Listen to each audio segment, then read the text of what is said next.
All right, so the program I'm going to show you, Microsoft Office Importer for Revit, it runs in Revit 2017 all the way up through and including Revit 2021. And when you install the program, you get this Axiom ribbon panel. And the upper left, these buttons I'm putting my cursor over are the program. And it gives you, as the name indicates, the ability to import Word, Excel files or portions of them into different areas of a Revit project, which I will show you. And it's very easy to use. It actually comes from a MicroStation program, which was first developed in 1996, and then an AutoCAD version that we developed in 2013. So it's got a couple of decades of development under its belt. And the version that I'm going to show you in Revit, it's been around since a little over 2 years now. I'm just opening up an Excel file and a Word file that I'm going to do some paste from and show you how this works. So I'll start with Excel, but I'll do paste from both. So Excel, I just grab what I want, highlight it, and then copy it. When I go back to Revit, I'll click the first button, paste. It analyzes the information, turns it into Revit objects. More on that in a moment. Click with the button, finish, and when I zoom in, there's the paste. Now, yes. In fact, I often get, you mean all you have to do is copy and paste? And I say yes, and it goes there. Now, you may be wondering what this information is that I pasted here. And if I go to settings, under pasting, here at the bottom it says paste Excel files as. This applies to pasting Excel into a sheet, by the way. Its default is to paste it as a schedule. It's a standalone schedule. It's not linked to any of the project data. Or you have the option of pasting it as a detail group with text notes and lines. Okay, so it actually creates a schedule sheet and it imports all this data. How does it recognize so my question is these parameters? Does it assign custom parameters to, so let's say you have from station, is that assigned as a custom parameter or? No, it's just the way it comes in is it's a schedule header. In other words, the parameters don't have any connection to the project data at all. Okay, I see. Right. It's just designed to be a reflection of the data that's in the file that's external. Now, so pasting into a sheet, I can paste Excel as a schedule or a detail group. Outside of a sheet, it will always be a detail group. Okay. Word, no matter where we paste it, whether it's a sheet or outside of a sheet, it will always be a detail group. When we paste as a schedule from Excel, though, into a sheet, we can show colored text and filled cells like you see here, but as a detail group, Revit won't allow us to show colored text and filled cells. Right. No, it's good. Now, because it's Revit objects, though, no matter what we paste or where we paste it, and there's many areas we can paste into outside of a sheet as well, which I'll show you in a little bit, because it's Revit objects, if I give this project to anyone, and I do not include the source file that the paste came from, it doesn't matter. They're going to see the pasted data without a problem at all. And they won't get any link errors or anything like that. But for you, if you have Microsoft Office Importer, it's linked back to the source file through the program. If I click this button, Edit Source, it finds the source file, opens it in its application, and highlights the exact pasted area, so you don't have to go searching around for it. And then from here, I'll make a couple of changes. I'll change the color of this text, and I'll change the information in this cell. Save the file. When I go back, I'll click this button, Manage Link, and on this dialog box, I'll click Update, and it'll update the paste based on the changes I made. No, not at all. Yep. This design file gives you a couple of other things, or this dialog box, I should say, gives you a couple of other things. This is the name of the source file. If the file name is changed or if it's moved on disk, you can click Select, navigate out, pick it up again. It'll reset the link to the file. Yep. You can also see here it says Update automatically when the project opens. The default app for the Revit version of this program is to prompt you. So you open the project, it says, hey, I found pastes that can be updated. Would you like to update them, yes or no? If you say yes, all the pastes that need to be updated will be updated without any further intervention. If you say no, you can manually update them one at a time through this dialog box, or you can update multiple ones, right? You can update multiple ones at the same time in another dialog box, which I'll show you in just a second.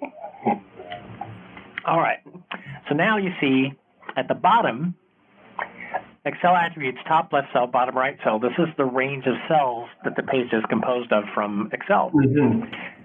If you click Edit Source, the way you could use these is, let's say, insert a new column. If I go back and I paste or update the paste, it's going to remove or push out this last column from the original pasted area. So you could adjust these fields on the fly to pick up the data that was part of the paste initially. Or you could also use these to just expand or contract the scope of the paste, or even just move the scope of the paste if you needed to do anything like that. So that's pasting Excel into a sheet. I'm going to do a paste of my Word file, and I'm going to grab this section of it because it's got a bunch of different formatting, different fonts, bold, italic, underlined text, numbered paragraphs, indented paragraphs, even a bulleted paragraph and lettered paragraphs, and table data and superscript and subscript text as well. This is great for architects, especially for the specifications. Yes, exactly. In fact, there's something I'll tell you about that here in a little second, too. So now I'll go to my sheet. I'll paste that data in, finish, and when I zoom in, you'll see that that data is the formatting is very exactly duplicated. Does it follow the fonts as well, or? Yes, it uses, now by default it uses the same fonts as the source document, but you can set a default font when you paste into Revit if you want to, which I'll show you in the settings in just a little bit.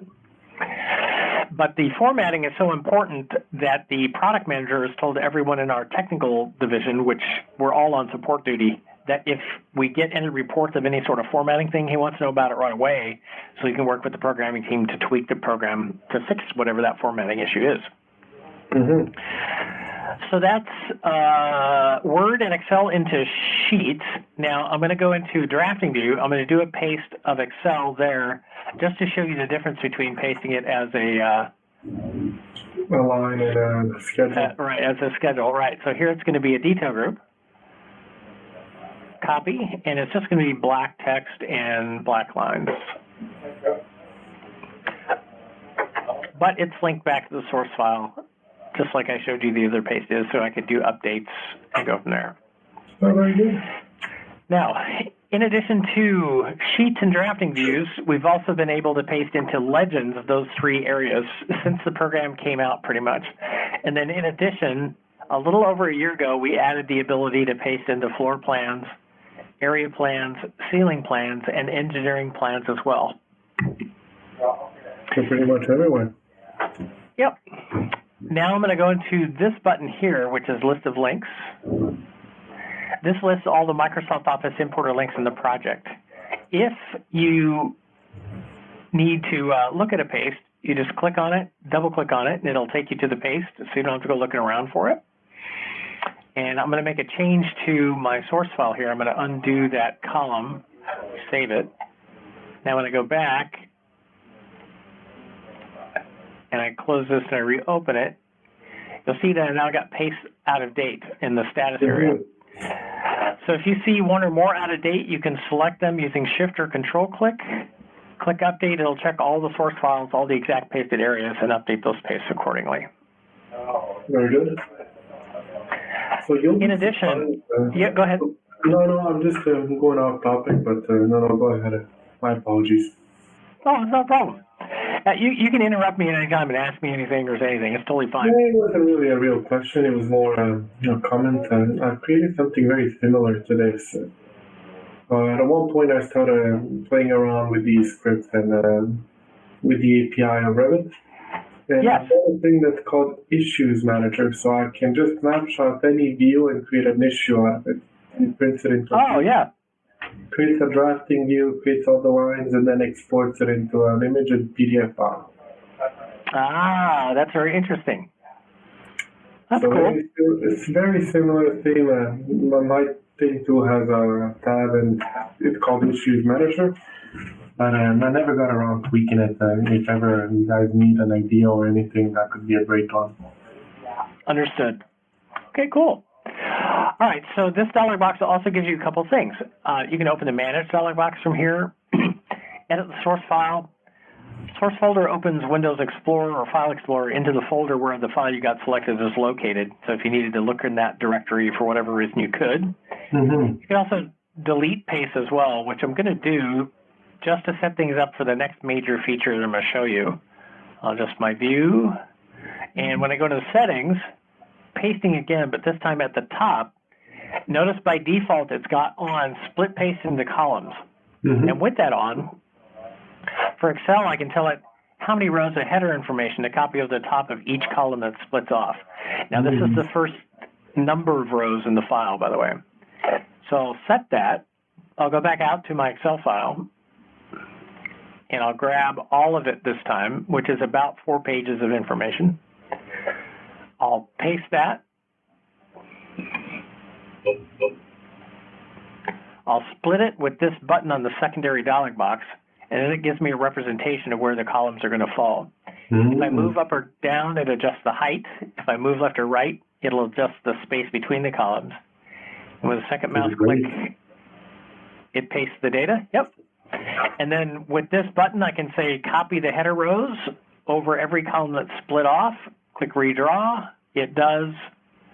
And when I zoom in, there's the paste. Yeah, no, it's, my God.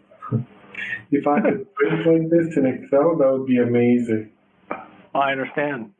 Just in Excel, even in Excel, there's not such a function. So every time I print, I gotta redraw manually. That's right. Yep, I know exactly what you're talking about. Now, what I'm going to do is I'm going to go out to my Word file. I'm going to do the same thing, but this is about 4 pages as well. I'm going to leave columns kind of short so I can split off 2 columns to the right, because I'm going to use this to explain something about this feature which is not obvious from the program interface, but I think you'll like. So let me see. I got 2. All right, so I split off 2 columns to the right, and the reason I did this is this. I showed this feature for Word in particular to a prospect who's since become a customer of ours a little over 2 years ago now. And when I showed this to him, he said, look, I have a client where I have a Word file, which is 128 pages that he requires that I make part of his Revit project sheets.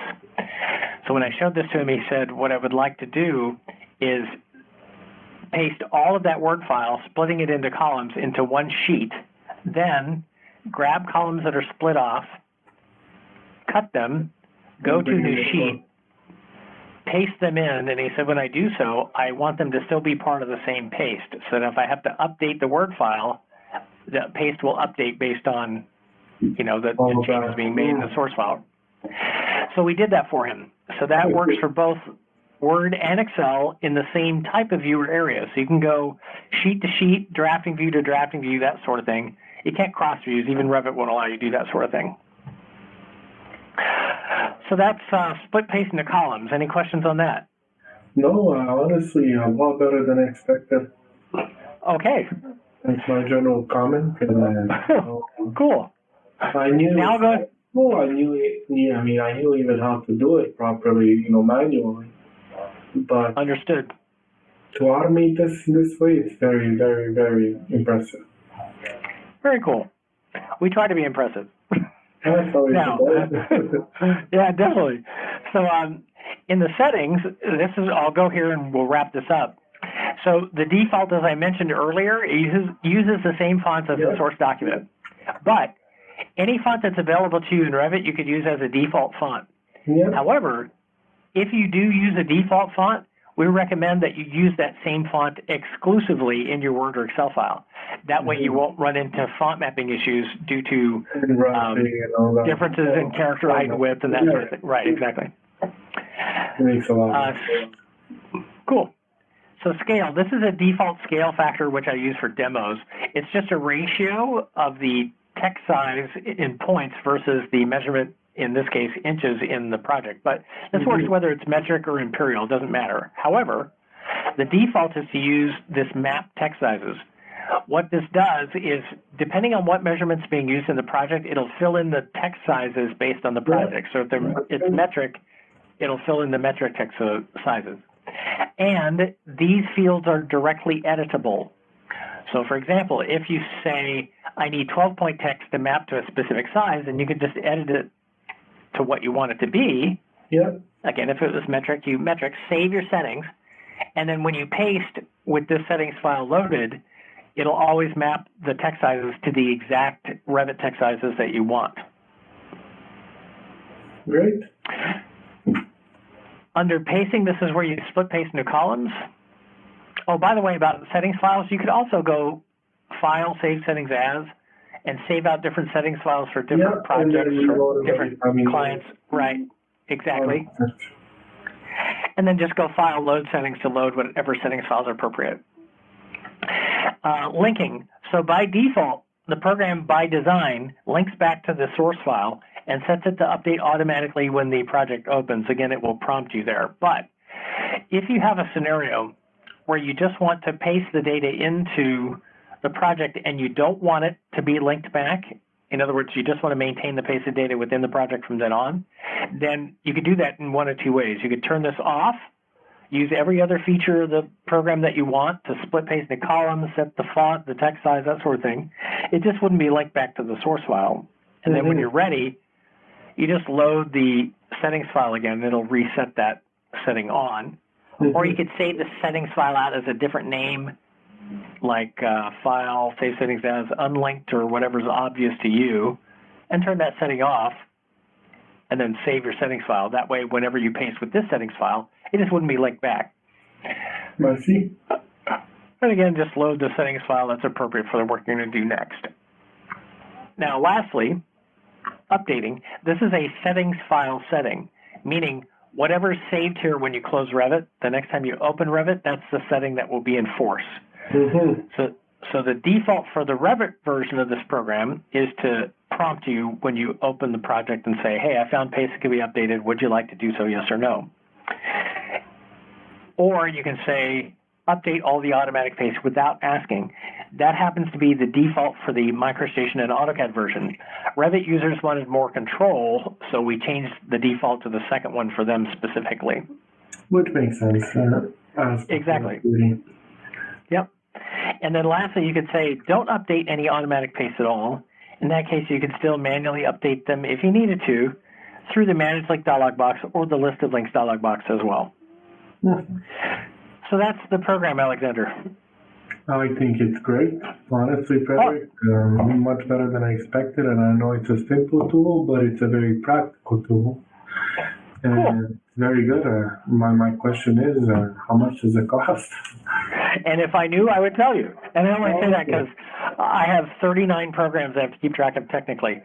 But the person that set up the demo for you, he can give you data on pricing, licensing, and also there's a free trial, which is the fully working program for a period of time, which he can arrange to get to you too. But before I get you to him, I'm going to give you an email address. If you go to Settings, Help About, it opens up a web page, and here this email address, support@axmint.com. Info at support. Yeah. Okay. So, and I'm going to send this to you via the chat here in a second. I'm going to be blunt, and this is probably not something that we're going to use at this company because we're a construction management company. That's fine. I do see it in, and perhaps what I can suggest is, well, I guess we can now add PDF files to the cloud. I'm just trying to, because on our end, what we do is we mostly do bin management, but, from a support technical point of view, and we're trying to integrate objects and do the 3D coordination and stuff like that. However, I work with a lot of architects, and I know a lot of architectural companies that would benefit from this thing greatly. Okay. So that's where I come in, and I'm going to be advising them to go see this product and to try it out. Understood. So what you should do is I am going to pass you to Graham, and so he can give you some data on pricing, licensing, and stuff. You should tell him that because we have an affiliate sort of thing as well, which he can tell you about too, which may benefit you as well. Yeah, we're looking for money. I got plenty of that. On my end, I'm just looking to benefit the industry, and this is a great tool that I will be definitely pushing out. And I have a lot of students, since I teach a demo-oriented class at a mountain college here locally. And awesome. This is going to be something that I'm going to be presenting because it's so practical. Cool. For certain things I foresee as an architect, especially mechanical engineers, definitely. Understood. Now, the email address, I sent it to you via Zoho meeting chat. You could use it for any technical questions that you have after the fact. Yeah. And also, if you want to see if we have for any workflow issues that you or others might run across, you want to see if we have a program, or you'd like to request that we look at developing a program to help with whatever that is. If you want to develop that software that I have developed, I'm more than willing to give it for free. To me, like I said, I don't intend on making a living out of this. I do it out of fun and out of learning, but I definitely wanted somebody to develop this that had more competencies, especially toward those Windows pop-out windows. I had a hard time figuring those out, and that's where I'm lacking a little bit. But the intent is very great because in Revit, we don't have an option to actually snap something and just create an issue out of it. I don't want to use fancy software. A lot of people don't want to be using BIM Tribe. They don't want to be using BIM 360 to create a simple issue. Understood.